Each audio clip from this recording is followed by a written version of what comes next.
Nous ouvrons la parole, Seigneur. Cette condition à remplir pour demander et recevoir par un jeûne de prière. Ésaïe 58, verset 1 au verset 7.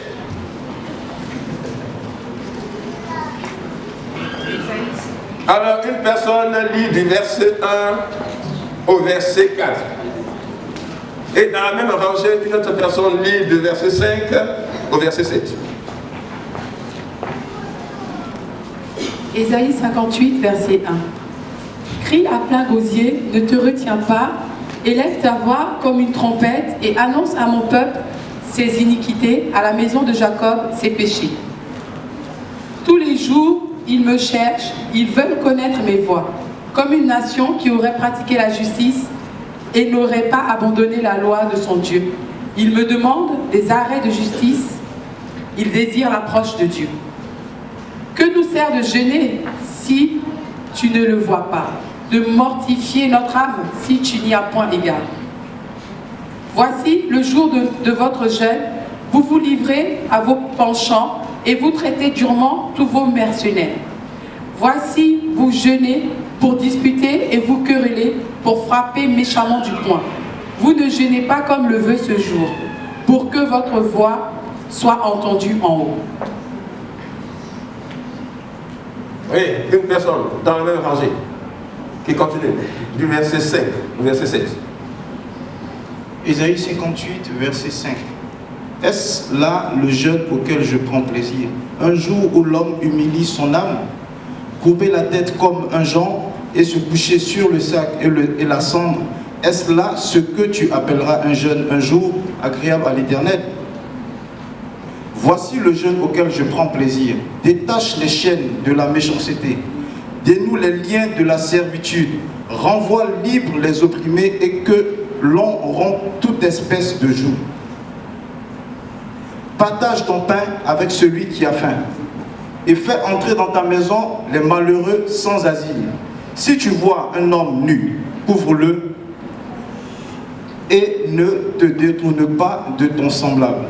Amen. Seigneur, nous voulons te bénir pour cette bonne parole. Merci parce qu'elle nous est chère. Elle est donnée en ce début d'année. Premier dimanche de l'année, c'est pour que nous ouvrions les yeux. Et surtout pour ce moment capital que tu as mis devant nous. Je ne prière d'un mois.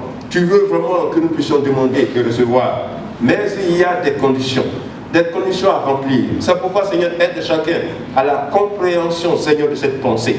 Et que, Seigneur, chacun l'applique, Seigneur, sérieusement, avec crainte dans sa vie, pour que nous puissions voir des portes s'ouvrir, nous puissions voir le ciel être ouvert, nous puissions voir ta main puissante dans la vie de chacun. Nous ne voulons pas gêner pour gêner, mais nous voulons gêner pour te toucher. Et en te toucher, Seigneur, c'est toucher ta bénédiction. Seigneur, agis au nom de Jésus-Christ. Béni sois-tu, Père, et merci, Seigneur. Amen. Alléluia. Cette condition à remplir pour demander et recevoir.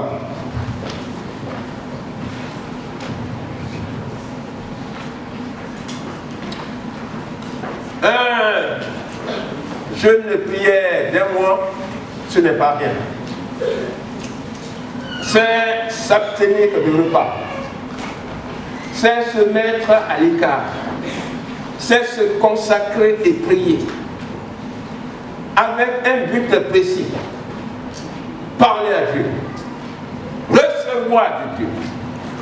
On doit donc réunir toutes les conditions pour réussir un tel moment que nous mettons devant Dieu. Ce n'est pas un amusement. Et donc, ce moment de jeûne de prière, le Seigneur veut le prendre en plaisir. Il dit, voici le jeûne auquel je prends plaisir. Il veut prendre, il veut se réjouir. Il veut prendre plaisir en ce que nous avons engagé de faire. Ce jeûne de prière, le Seigneur veut qu'il y soit agréable. Alors il dit, voici le jeûne auquel je prends plaisir. Le Seigneur veut prendre plaisir à ton jeûne d'un mois. Le Seigneur veut prendre plaisir au jeûne que l'Église a engagé devant lui. Et par ce biais, le Seigneur veut ouvrir ses cuves. Le Seigneur veut ouvrir ses greniers. Le Seigneur veut ouvrir ses écluses. Le Seigneur veut ouvrir ses fontaines. Le Seigneur veut ouvrir ses sources d'eau. Le Seigneur veut ouvrir ses ressources. Le Seigneur veut ouvrir pour qu'on puisse recevoir. Mais à condition que chacun comprenne le sens de ce jeu. Et c'est Ésaïe le prophète qui l'a utilisé pour donner cette pensée. Cette pensée, elle est donc prophétique. Et elle est prophétique pour chacun. Quand la parole de Dieu dit, dans ce psaume 2, demande-moi et je te donnerai. C'est sous forme prophétique. Parce que le psaume 2, c'est un psaume prophétique. Et tout ce contenu de ce psaume 2 est donc un contenu prophétique. Prenons cette parole comme une parole prophétique qui s'accomplira. Et le Seigneur veut la faire accomplir dans la vie de son peuple, dans la vie de chacun de nous, dans la vie de ceux qui sont attentifs à sa voix ce matin. La première condition qu'il faut donc remplir pour demander et recevoir de Dieu, pour que cette parole éternelle ne soit pas vaine dans notre vie. Demande-moi et je te donnerai. La première condition à appliquer, à remplir, c'est la repentance. La repentance. Que nous sert-il de jeûner si tu ne le vois pas? De mortifier notre âme. Si tu n'y prends point égard, voici le jeûne. Voici le jour de votre jeûne. Vous vous livrez à vos penchants. Et vous traitez durement tous vos ennemis. Voici le jeûne auquel je prends plaisir. Voici le jeûne auquel je prends plaisir. Parce que quand vous jeûnez pour votre propre plaisir. Vous jeûnez pour vous faire de la joie. Vous jeûnez pour vous satisfaire vous-même. Mais moi, le jeûne auquel je prends plaisir, c'est un jeûne dont la compréhension doit être limpide, simple. La compréhension d'un jeûne comme langage de Dieu est que le jeûne est avant tout, pour tout, un moment d'humiliation, un moment d'abaissement devant Dieu, un moment d'humilité devant Dieu, un moment où on est conscient qu'on est devant le spirituel, un moment où on est conscient qu'on est devant Dieu, un moment où on est conscient qu'on va entrer en intimité avec le ciel, un moment dont on est conscient qu'on est dans l'intimité, dans le contact avec le Dieu vivant et vrai. Ce qu'il y a dans cela, ce que cela impose donc, c'est de viser ce qui est spirituel. Je suis en contact avec le Dieu des cieux. Je cherche le contact avec le Dieu des cieux. Ma première préoccupation doit être spirituelle. Ma première préoccupation doit être de lui plaire. Ma première préoccupation doit être mon humiliation devant lui. Et cela amène à un message que je reconnais sa grandeur. Je reconnais son élévation. Je reconnais qu'il est Dieu. Je reconnais que je ne suis rien.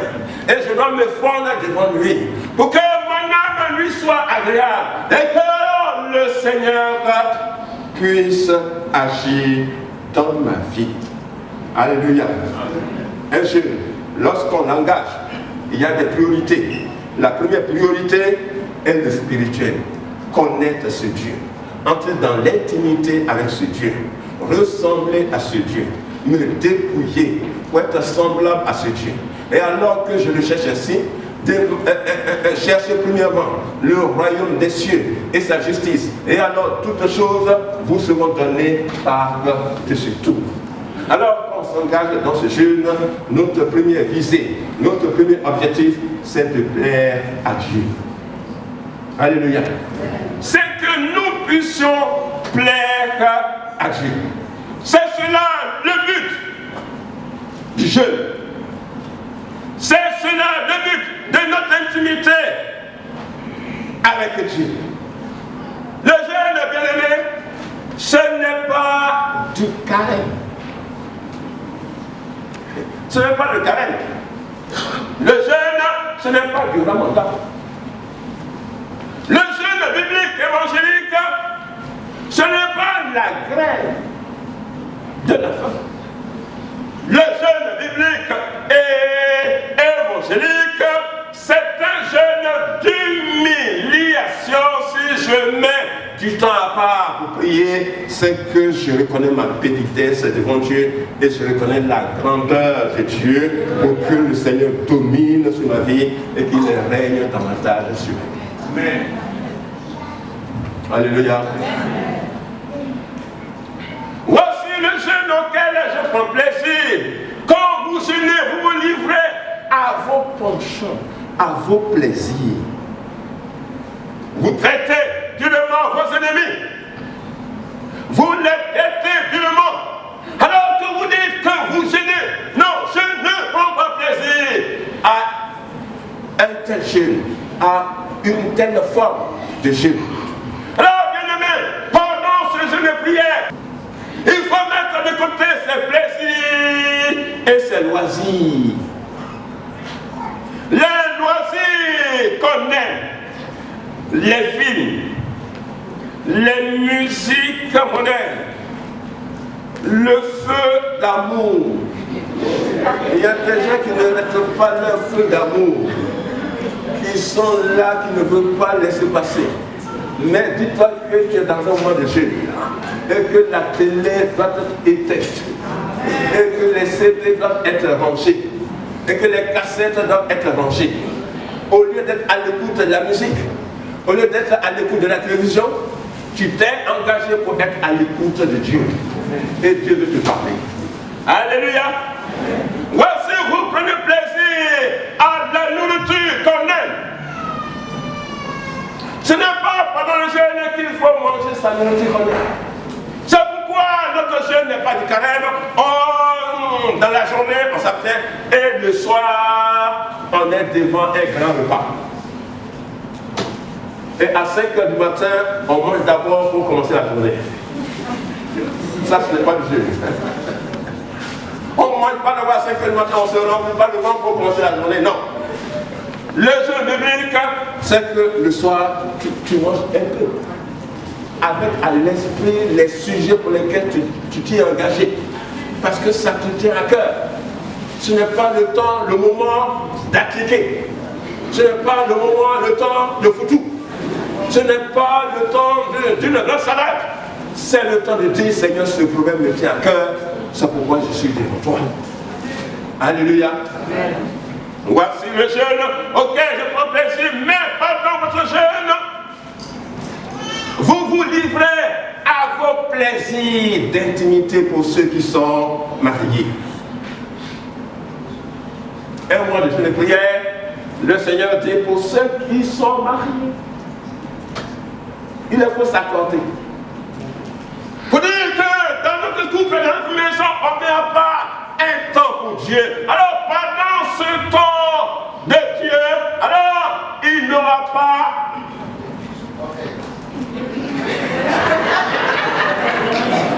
il n'y aura pas de sexe intramuros.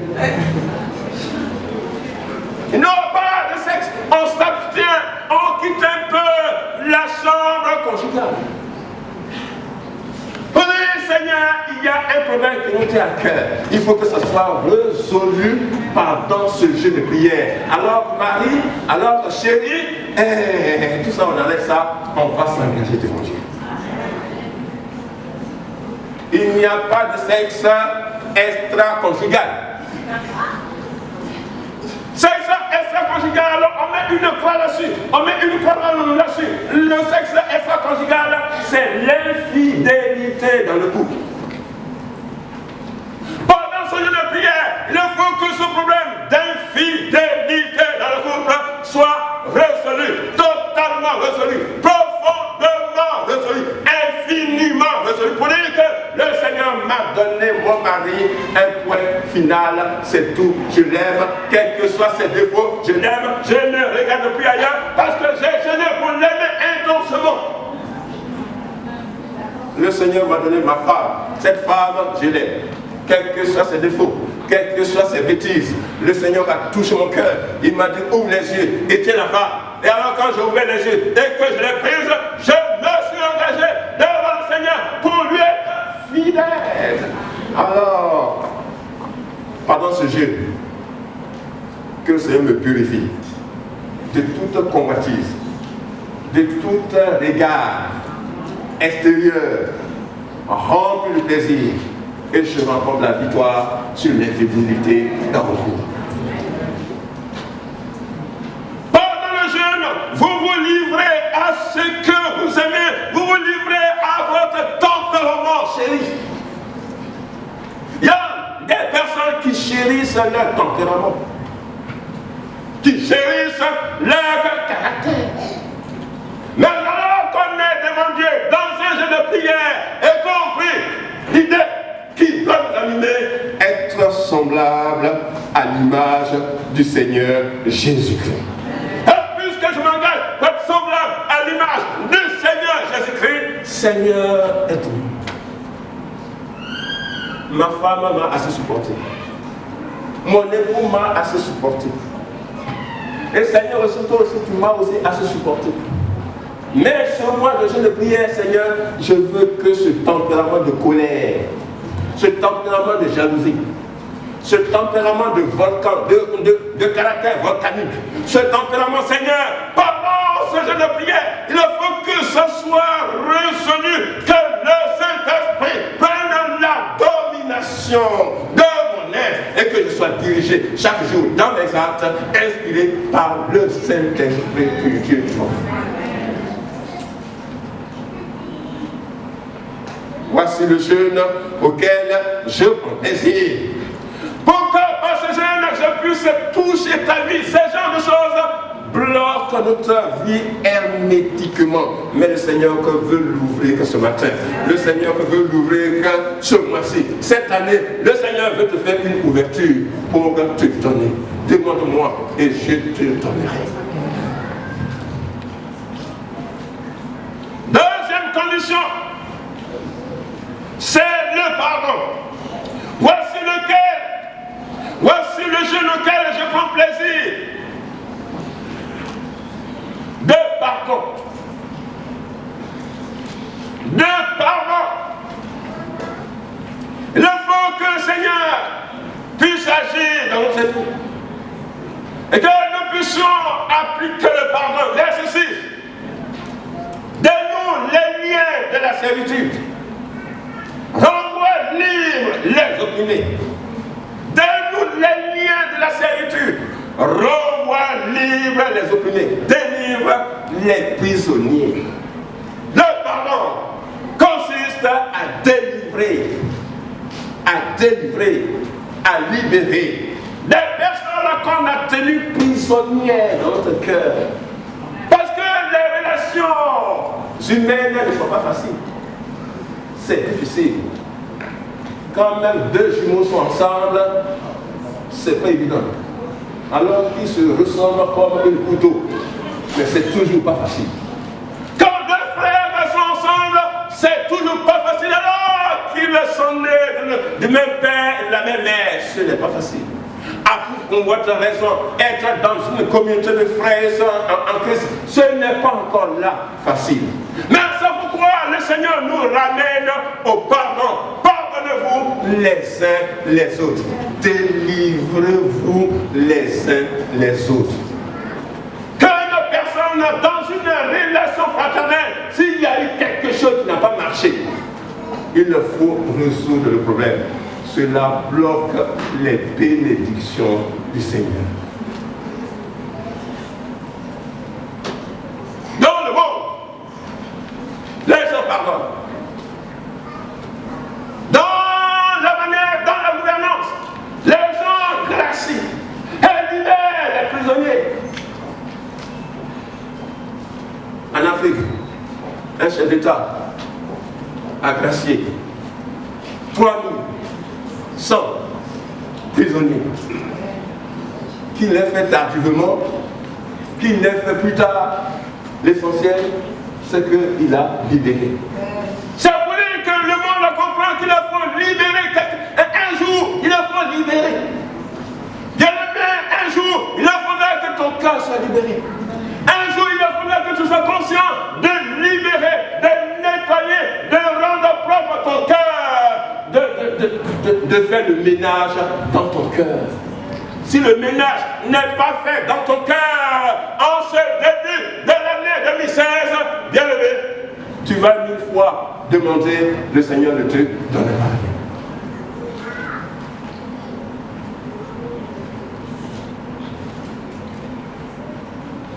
Matthieu 5, 23. Si donc tu présentes ton offrande devant Dieu et que tu te souviennes qu'il y a quelque chose, ton frère t'a fait quelque chose, laisse-la ton offrande et va régler ton problème avec ton frère. Et alors, reviens maintenant dans mon intimité. J'aurai une oreille d'écoute pour toi. Pierre, d'abord dans la prière dominicale. Notre Père qui est dans les qui est aux cieux, que ton règne vienne, que ta volonté soit faite sur la terre comme au ciel. Donne-nous aujourd'hui notre pain quotidien. Et intervient la pensée. Pardonne-nous nos offenses. Parce que nous savons que même on va vivre pour te demander le pain quotidien. Si nous ne pardonnons pas nos offenses, la porte sera fermée. Alors, pardonne nos offenses pour que nous puissions recevoir de toi. Pierre, Matthieu 18, verset 22. Il a dit, Seigneur, combien de fois pouvons-nous pardonner? Le Seigneur dit 70 fois 7 fois. 70 fois 7 fois, 490 fois. 490. Donc 49 plus 0. Les mathématiciens. 49 plus on met 0. 490.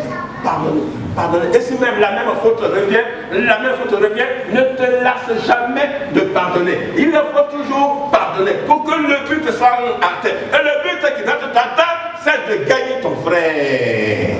C'est de gagner ta soeur, c'est de gagner ta femme, pour que Dieu puisse agir dans votre vie. Bien-aimés, dans les relations fraternelles, rien n'est facile, c'est pourquoi. Alors que le Seigneur vous a donné un pasteur et que vous le pensez parfait, qu'il fasse son travail de manière parfaite, c'est sûr qu'il peut y avoir des glissements. Et pour ma part, si en l'an 2015, il y a eu imperfection dans le travail devant vous, si dans la parole, j'ai choqué certaines personnes, si j'ai manifesté de la froideur vis-à-vis des gens, si je n'ai pas pu rendre visite alors que je devais, vous avez été choqué par tel ou tel comportement de ma part, alors ce matin, peuple du Seigneur, je vous demande pardon.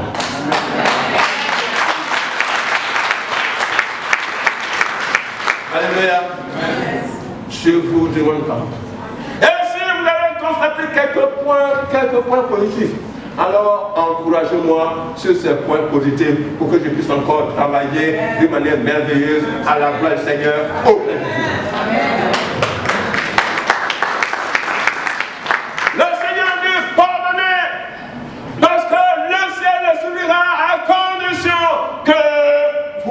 pardonnez les autres. Je mets des conditions. Je donnerai. Vous me demanderez, je donnerai. Mais que chacun libère son cœur. Alléluia. Alléluia. Ce n'est pas nous qui commandons Dieu. C'est Dieu qui nous commande. Alors tu ne vas pas être là, bloqué là, venir que chaque matin, le visage terne, tout ça, et tu vas penser que Dieu va agir. Ce n'est pas toi qui commande Dieu, c'est Dieu qui te commande. Et tu ne vas pas le forcer à te bénir. Dieu te bénira à condition que tu lâches les prisonniers de ton cœur. Troisième condition à remplir, bien-aimé, fais des prières précises. Mais quand tu pries, Matthieu 6, verset 6 à 9. Ah oui. Mais quand tu pries, entre dans la chambre, ferme la porte derrière toi, prie. Et le Père qui est là dans le lieu secret, écoute ta prière. Et alors, il te rendra. En priant, ne multipliez pas des paroles, des vaines paroles, des ridicules. Comme les païens qui pensent que, à force d'éloquence, à force de prier, à force de mots énergiques, puissants, alors ils feront ouvrir la porte au Seigneur. Non, le Seigneur dit, donne-nous notre paix quotidienne. C'est précis, c'est clair, c'est limpide. Donne-moi mon pain quotidien. Il faut des prières précises pour que nous puissions être entendus de Dieu, pour que Dieu puisse agir. Parce que Dieu ne se laisse pas impressionner. Il ne se laisse pas impressionner. On ne fait pas le couloir avec Dieu. On est tous égaux devant lui. Et chacun doit remplir sa position pour être écouté de Dieu. C'est pourquoi, ce que la parole de Dieu nous recommande de faire, nous nous efforçons de le faire. Chacun s'efforce de le faire et Dieu agira certainement.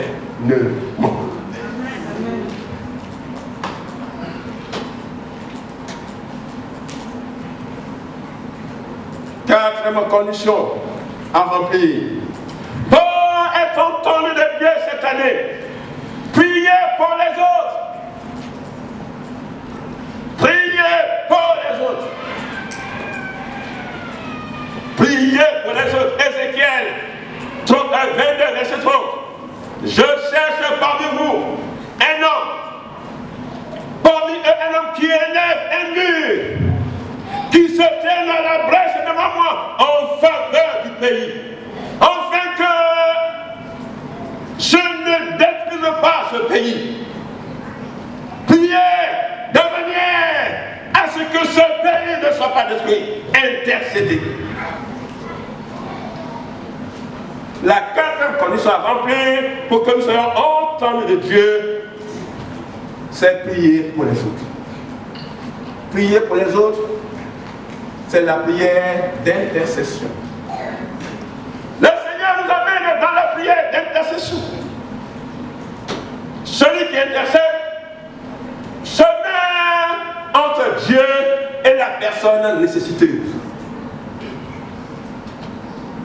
Celui qui intercède se place entre Dieu et la personne nécessiteuse et prend le fardeau de cette personne nécessiteuse. Porte ce fardeau, même si c'est lourd, même si c'est lourd, même si c'est lourd, même si c'est cassant, et alors on vient déposer ça devant Dieu. Et le Seigneur dit, c'est ton problème? Non, non, papa, c'est pas mon problème. C'est le problème de mon frère. Mais le Seigneur dit, mais il est lourd, oui, c'est parce qu'il est lourd que je l'aide à apporter ça devant toi. Pour que Seigneur, tu puisses ouvrir les yeux et alors exaucer. Ah, mais ce problème, ça te casse. Oui, parce que Seigneur, c'est pas facile. Parce que ça le casse. Et Seigneur, si tu ne résous pas ce problème, mon frère, ma soeur va mourir. Ou bien il n'a pas d'avenir. Seigneur, agis. Le Seigneur a décrété de détruire son peuple. Israël. C'était lourd. Il a dit, ce peuple me fatigue. Ce peuple me fatigue. Je vais le détruire. Et toi, Moïse, je te donne un nouveau peuple. Donc oui, il a eu la grâce. Il dit, toi, je te donne un nouveau. Lui, je vais le détruire. Mais Seigneur, si tu m'as appelé, c'est pas pour moi. C'est pour ce peuple-là. Alors si tu le détruis, c'est que c'est fini. Mon appel là n'a même plus de sens. Même si tu me donnes un nouveau peuple, le fardeau est terminé. Et c'est Dieu qui a parlé. Je vais le détruire. Mais Moïse rentre en discussion avec Dieu. Il engage un moment d'intercession pour insister, demande. Une demande d'insistance auprès de Dieu pour le peuple de Dieu. Voyant le fardeau lourd, voyant la gravité du problème, alors il se met à la place du peuple, comme si c'est lui qui est le peuple. Et il intercède auprès de Dieu pour dire, Seigneur, si ce peuple tu l'as détruit, Les nations alentours diront que c'est pour détruire ce peuple que tu l'as mis dans le désert. Que diront les nations à ton égard? Il a mis Dieu devant ses responsabilités. Bien aimé, dans un moment d'intercession, on met Dieu devant ses responsabilités. et on doit mettre Dieu devant ses responsabilités. Frère, Seigneur, voici mon frère, ça ne va pas, ça vient nous bloquer. Mais pourquoi, Seigneur, tu lui refuses son oreille et ton oreille? Pourquoi, Seigneur, tu n'as pas l'écoute de sa voix? Seigneur, mais qu'est-ce que ses parents diront de toi? Ses parents diront que voici, il dit qu'il est sur Dieu. Son Dieu ne fait rien pour lui. Les autres se moqueront de toi. Lui, il s'est approché de toi. Il dit que tu es son Dieu. Seigneur, Je te prie d'agir dans sa vie. Alléluia. Alléluia.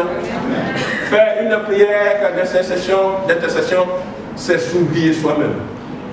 C'est vaincre son égoïsme. Donne-moi. Donne-moi. Donne-moi. Là, il est bien écrit, demande-moi. Alors, demande-moi. Et je te. Alors, ne prenez pas ça à la lettre.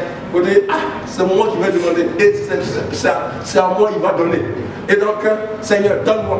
Donne-moi. Le Seigneur dit, alors détourne ton regard de ce thé, de ce moi. Et alors que quand tu vas détourner tes yeux de ton moi, alors j'aurai mes regards sur toi et j'agirai dans ta vie. Prière d'intercession. Prière de porter le fardeau des autres. Prière de se mettre à la place des autres. Prière de pleurer auprès de Dieu pour les autres. Et alors le Seigneur agira.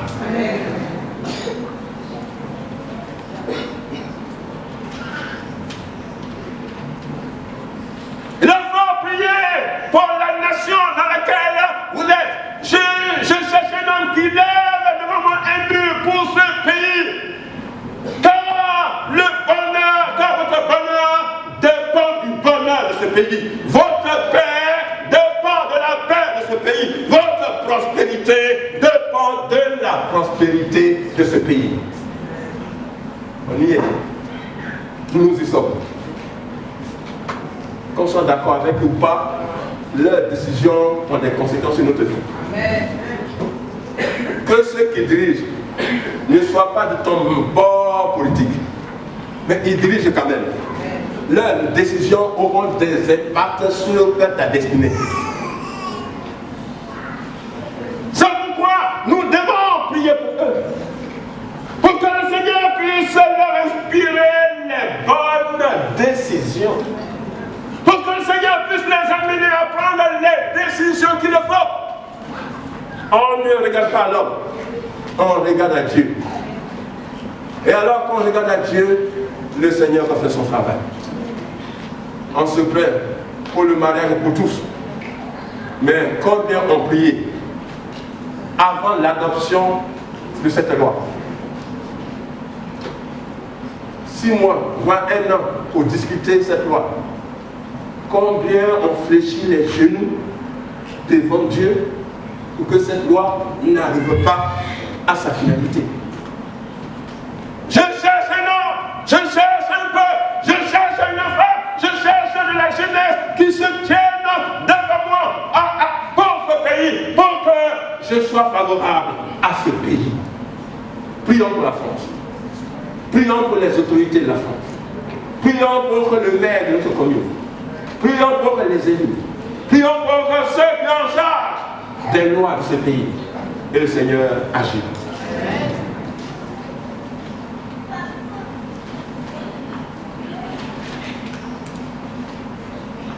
Priez, 5e condition. Priez avec foi. Priez avec foi. La prière de la foi. Demande-moi et je te donnerai. Le je, c'est Dieu. Il est dans le ciel. Ta relation avec lui, c'est sur la base de la foi. Puisque tu ne vois pas. La foi, c'est croire sans voir. Donc c'est croire que ce Dieu auprès de qui je prie, il existe. Qu'il existe. Et qu'il possède pour moi des réalités célestes, des réalités spirituelles.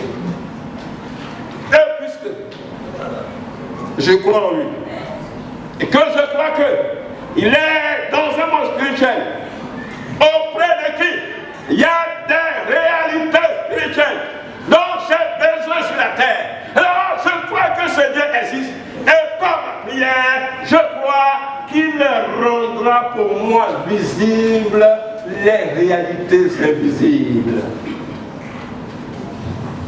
prier avec foi, c'est croire que ce qui est intouchable, ce que je n'arrive pas à toucher dans ma vie, le Seigneur fait en sorte que ça devienne une réalité visuelle pour que je puisse toucher cette réalité. prier avec foi,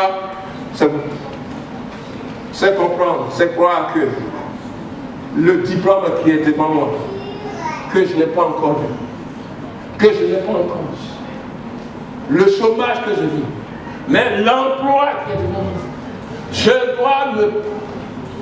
je dois appréhender ce combat. Je dois saisir cette réalité invisible comme m'approchant de Dieu et en priant pour cet emploi que je n'ai pas encore. j'ai la ferme conviction qu'en priant, le Seigneur me rendra cet emploi visible, palpable, touchable. Cet enfant que je n'ai pas encore,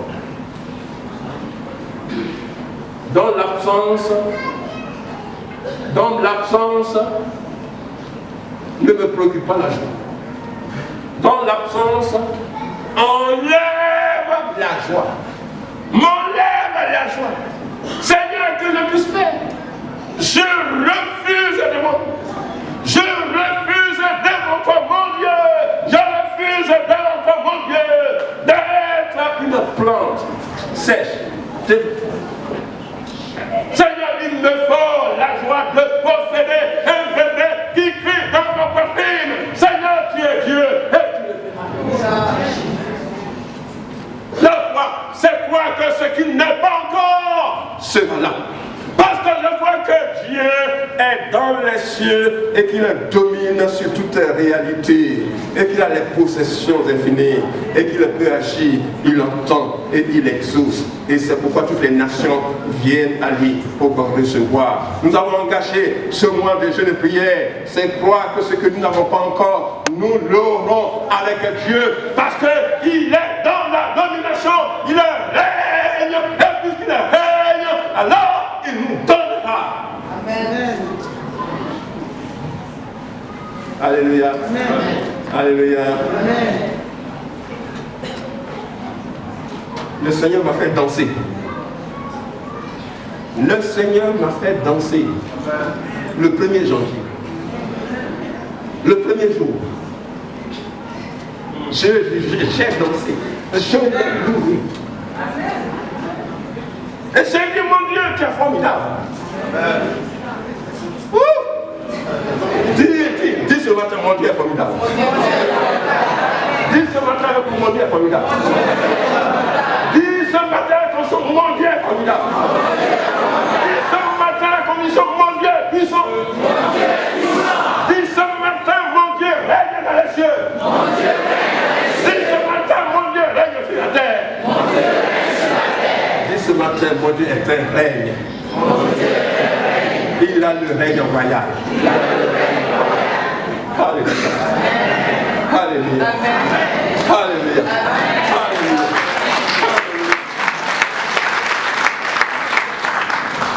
Il m'a donné la joie.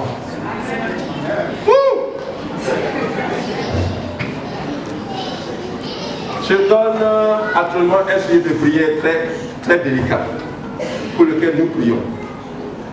Une sœur à l'hôpital. Et je l'ai dit par 2 fois, elle est entre la vie et la mort. Prions pour elle. Au réveillon, je vous ai fait lever encore, nous avons prié pour elle. Parce que la dernière visite que je lui ai rendue était pénible. Le médecin même m'a déjà proposé même d'envoyer un certificat médical. Ils vont me donner un certificat médical pour que son mari arrive parce qu'elle s'engage dans une phase de non-retour.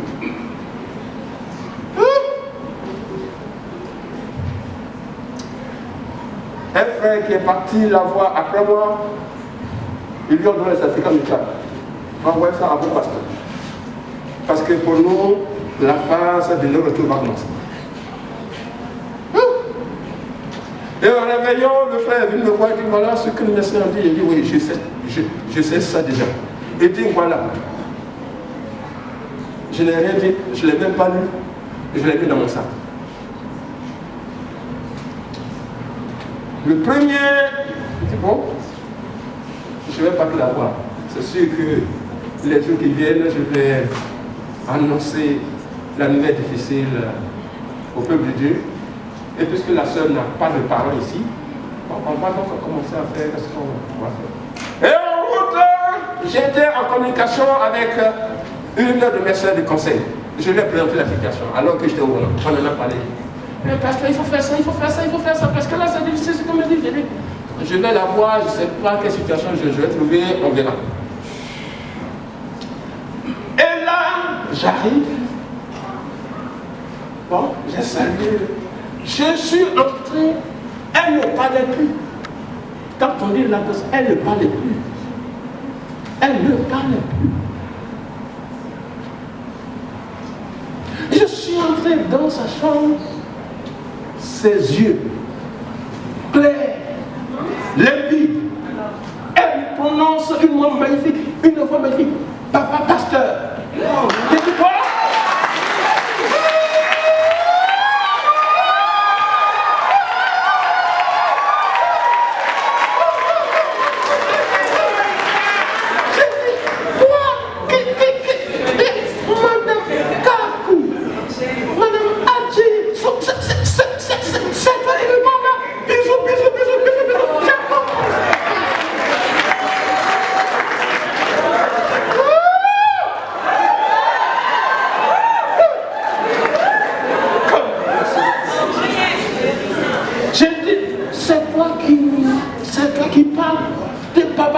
J'ai besoin de manger. J'ai besoin de manger.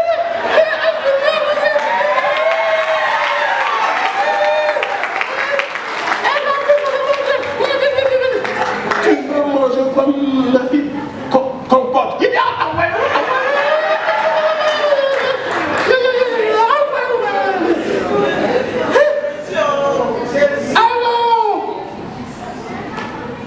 l'infirmière n'a pas de temps pour elle.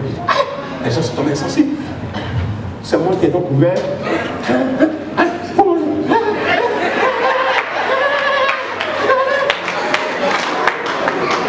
Elle a fini ça d'un trait. Tu veux encore? Papa, ça, je veux encore.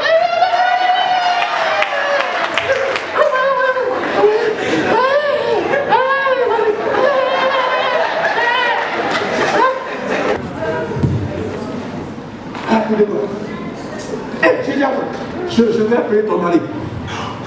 Monsieur Agui, rappelez-moi. Il a appelé, il dit, pasteur, qu'est-ce qu'il faut louer le Seigneur, il faut danser, il faut danser pour lui. Je te passe ta femme. Chérie.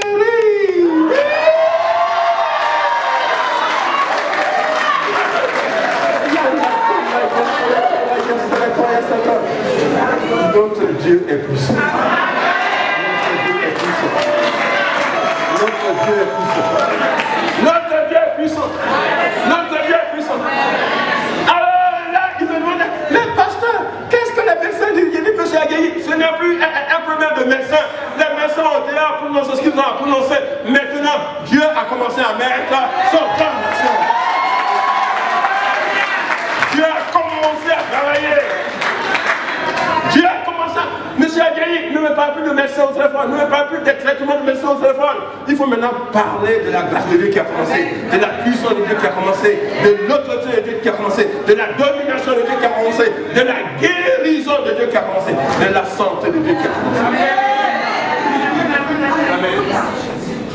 Demande-moi. Et je te le dis.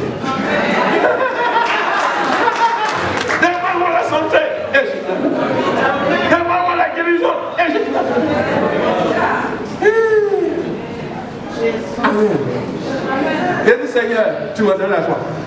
Même s'il est arrivé que tu agisses autrement, Seigneur, tu m'as donné la joie.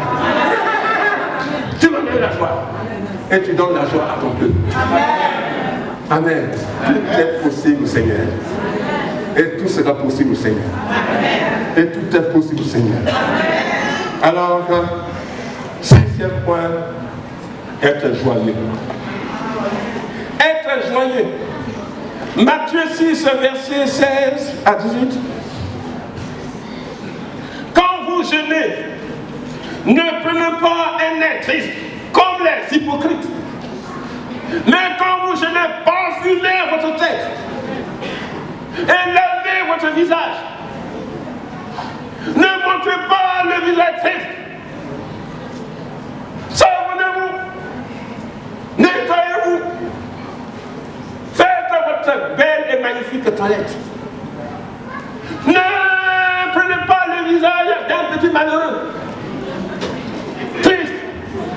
Mais qu'est-ce qui ne va pas, ma soeur? Je jeûne.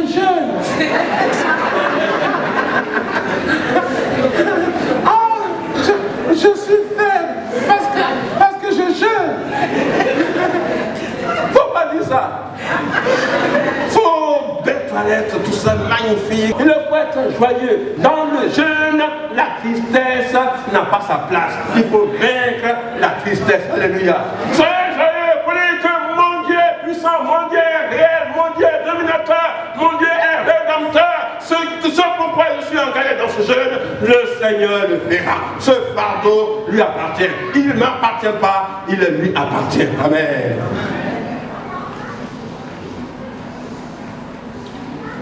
Enfin, septième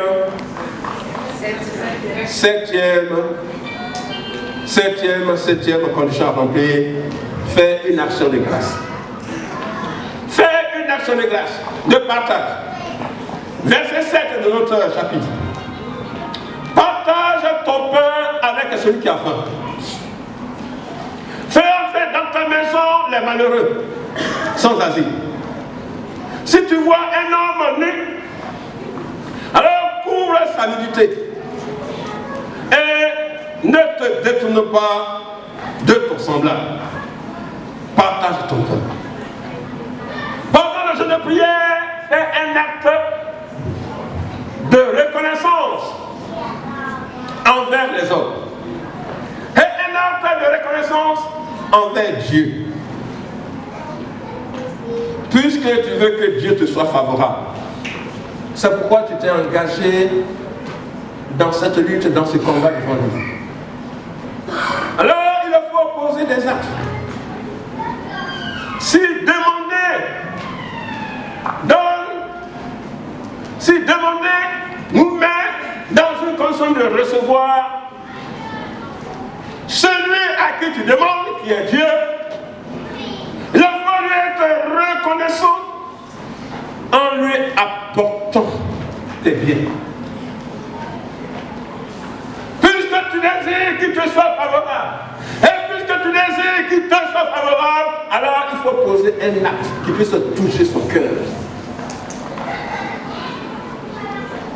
Vous demandez et vous ne recevez pas parce que vous demandez mal. Et mal demander de la part de Dieu, c'est qu'on ne met pas sa parole en pratique. Philippiens 4, verset 6-7. Ne vous inquiétez de rien, mais en toute chose, faites connaître vos besoins par des prières, par des supplications, avec des actions de grâce. Et la paix de Dieu qui surpasse toute connaissance, toute intelligence, gardera vos cœurs et vos pensées dans la paix. Alléluia. Il faut poser des actes. On demande à Dieu et on ne reçoit pas de Dieu parce que nous sommes égoïstes par rapport à Dieu. Nous ne donnons pas à Dieu. En ce début d'année, frère, comprends que tes dîmes appartiennent à Dieu, que tes offrandes appartiennent à Dieu. Dans tout l'Ancien Testament, le Seigneur a beaucoup enseigné sur le fait de lui donner, pour que ce peuple soit élevé au-dessus des nations. Alors quand on prêche sur donner à Dieu, c'est sûr que ce message est difficile à passer, passe difficilement. Mais c'est le principe que Dieu lui-même a établi pour qu'il puisse nous être favorable. Alors bien-aimés, expérimentons cela en donnant à Dieu. En donnant à Dieu. En donnant à Dieu. Et que le Seigneur vous bénisse dans ces derniers dimanches de l'année. J'ai fait un appel. J'ai dit, on a besoin de temps de mixage. On a besoin de micro. On a besoin du repas de réveillon. On a besoin de... Et les frères et sœurs se sont liés comme ça tellement pour dire, parce que je prends en charge ceci. Alléluia. Nous sommes au 3 janvier. Ça veut dire que toutes les courses du réveillon pour passer les fêtes, tu n'as même pas mangé même les 2 tiers. Et les 2 tiers qui sont stockés là. Faut pas les